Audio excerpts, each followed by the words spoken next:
Hello everyone and welcome to part number 6 in this build a to-do list app project. So far we have done a lot of things and I believe that we are so close to finishing this project. So in the future I may not know actually when we are going to finish this project. So over time I may be adding more parts in this playlist. So always subscribe and turn on the bell icon so you will be notified whenever I post something new. So in today's tutorial in today's episode we are going to first learn how we can edit user details such as name and image, and we are also going to see how we can select a date in my tasks page, how we can select a date, and then we are going to see the tasks that belong to that specific date. So we are going to see all that in this tutorial. So before we get started, and as we said, don't forget to hit that subscribe button so you can join this humble and small community. And also if you want to be the first one to be notified when I post something new on this channel about app development and how you can build apps with FlutterFlow,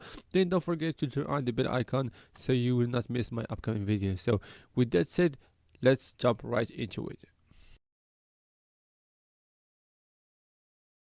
So for the first step here, I want to, so if I was in the user page, I want to have some sort of icon that tells me to edit my data. So that icon will pop up some sort of component, then I will be able to edit my data. So that's what we are going to do.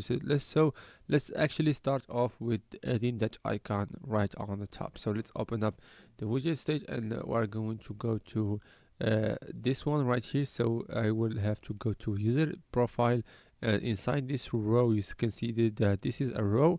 I can just open it and close it. So you can see here I have a container that has the image and also that text. So I can add another icon that's gonna be actually an icon button. So once I have added that, I can just change something in the way how that specific icon looks.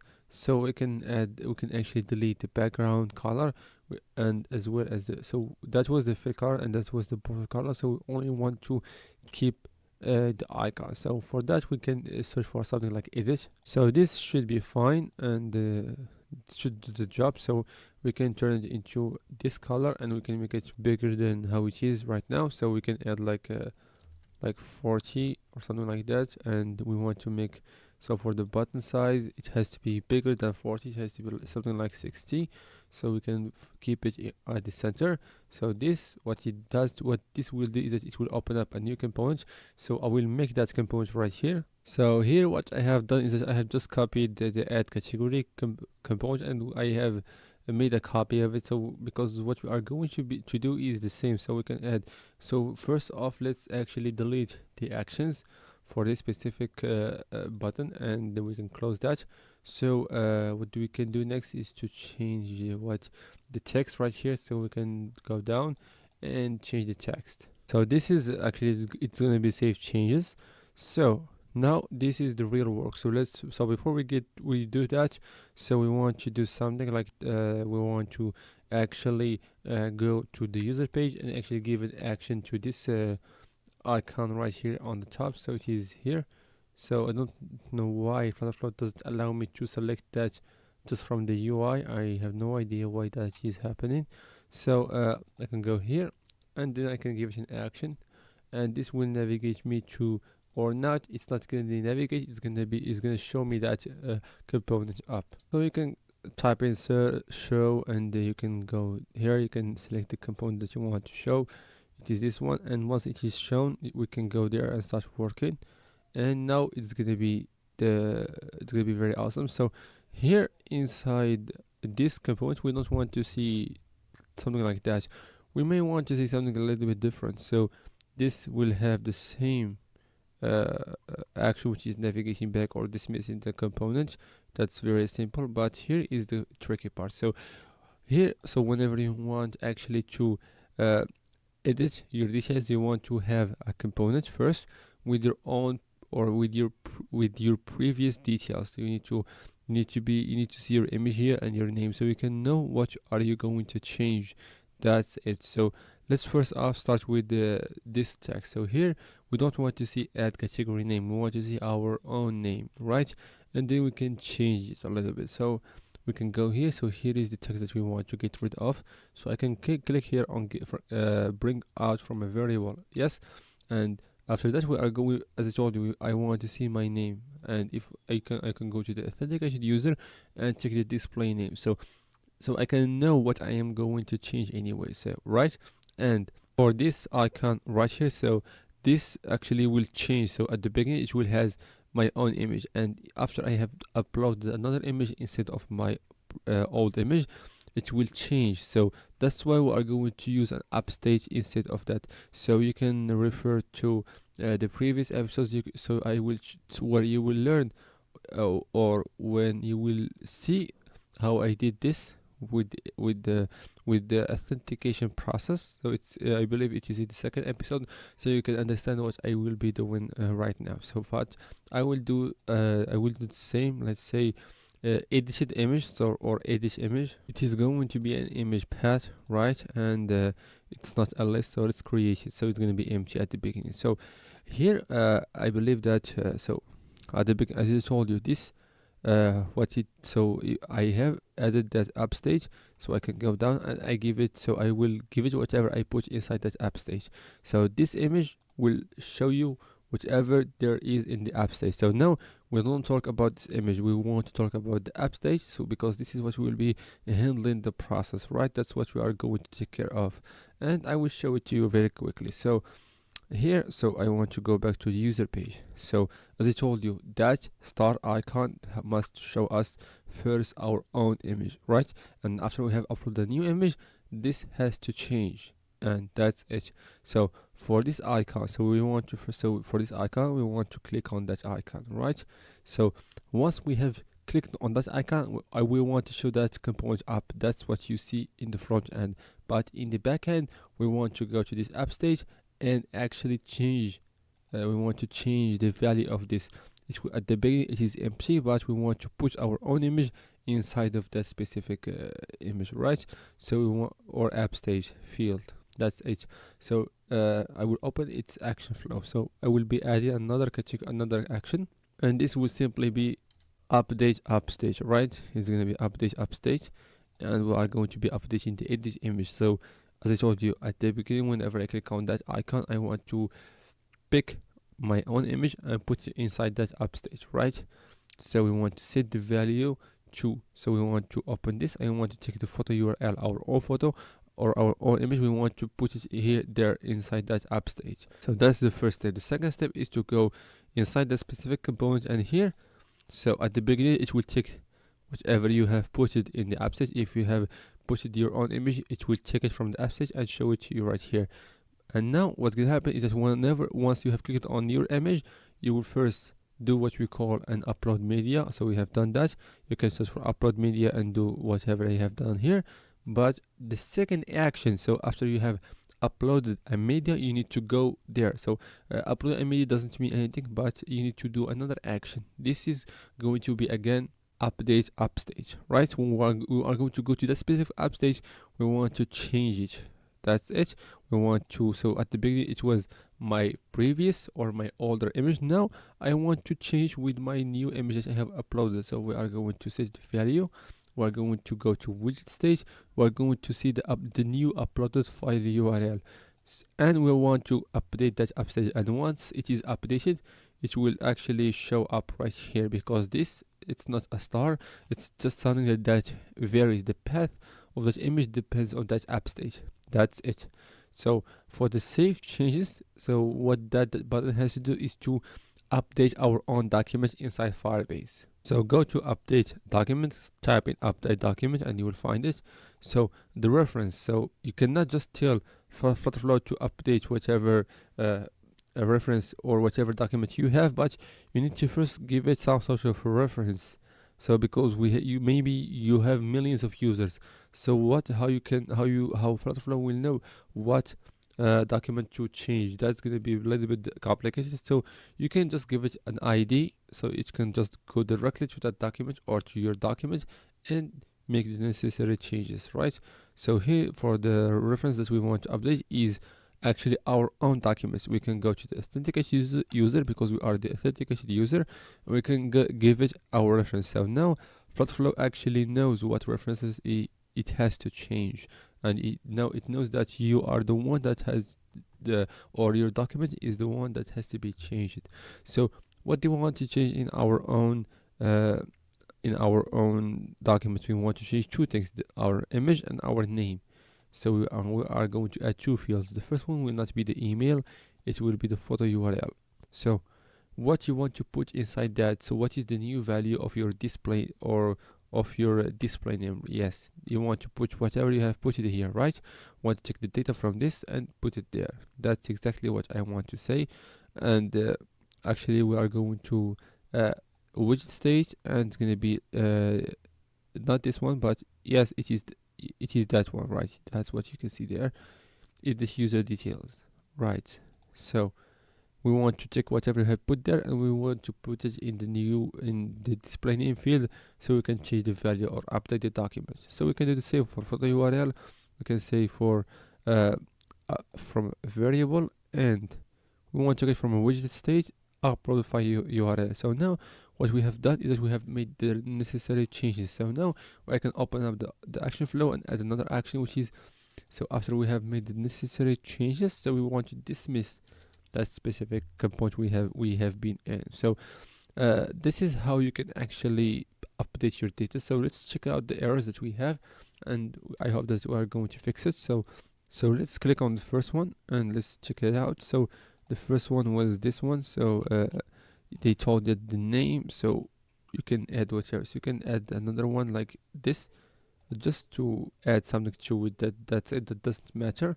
So that's pretty much what you need to do actually. So now let's move on to the next step. So for the next step, what do we want to do simply is go in here. So in my tasks, so you may want to actually see the so if you have actually, let's say you have a lot of tasks and you want to see the tasks that you have for example tomorrow, right? So if you have a task tomorrow, you want to see it. If you have it next week, you want to see it. So that's why that's what we are going to do right now. So here inside the column, I want to add something like that is new to you, but is very useful. It is called calendar, right? I will put it here, and since it has no background, you see that it has and it doesn't have any background. So let's put it, wrap it inside the container, and for that container it doesn't have to be that size, so it will just delete its information. So we want to wrap it inside some sort of a container, and for the sizes we want to actually keep it empty, so it will take the size of its own children. And we don't want this to be too big, so we can go to calendar, and for the view we want to see the week view, and also start on Monday. And for the initial date, so the initial date means that the circle, so if it was, so today is 17, that's why you see it here. If it was this one, it will be inside a purple circle. So let's for the globe, so we want to go to the global property. So the initial date will be the date that you are in, so it will be the current time. Confirm. That's it. That's working very well. So now this actually didn't actually make some changes. So the problem is that we want this last view to be affected by what we have selected here. So we can select that. We can go to the backend query, right? I will push myself down, and I will add dash backend query. So here inside your that list view, you may want to actually just let's say you have 4 tasks, one for today, one for tomorrow, and the other 2 for the next week. So you may want to click on the next week, and you will see only those last 2 tasks. But to be able to do that, you want to add a filter. So a filter that will be or a dynamic filter. That filter will actually work depending on what you have selected here. So if you have selected this date, then it will filter the tasks that has that date. That's what this filter will do. So let's add the third filter, and this time it's going to be, we're going to be filtering them by the timestamp, right? If the timestamp or that TC equals to, if it was equal to what we have selected here, then we want to see them there, right? So that's going to be easy. So it's going to be from the widget stage and from the calendar. We're going to click here and we're going to for example select start, or actually you can play around with start and end, but let's start with that. Let's confirm and let's confirm. So now we're going to actually, so now what we have done the second step. So now I will run this and I will meet you on the test mode.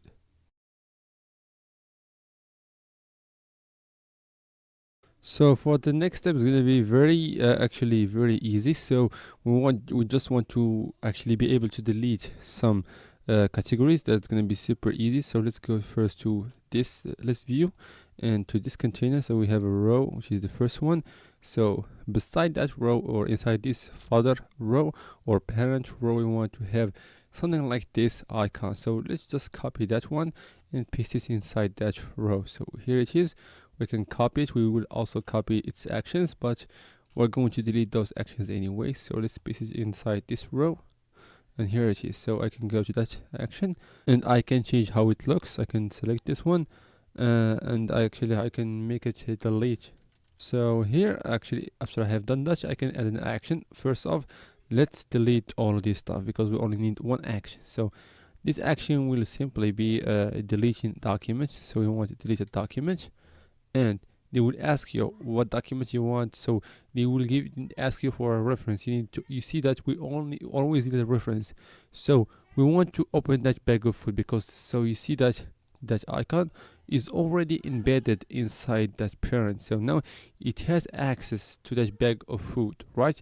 It can now, it is very simple. It can just add, it can, so if it want to get that data, or actually that ID, you can just open that bag of food and go to the categories reference, because you are not going to delete a user's reference. You are going to delete that reference, that is the categories reference. You will delete that, confirm, right? So that is exactly what I mean by how you, so after the next step, we're going to try that together so we can see what we have done, and we can actually try to delete some categories.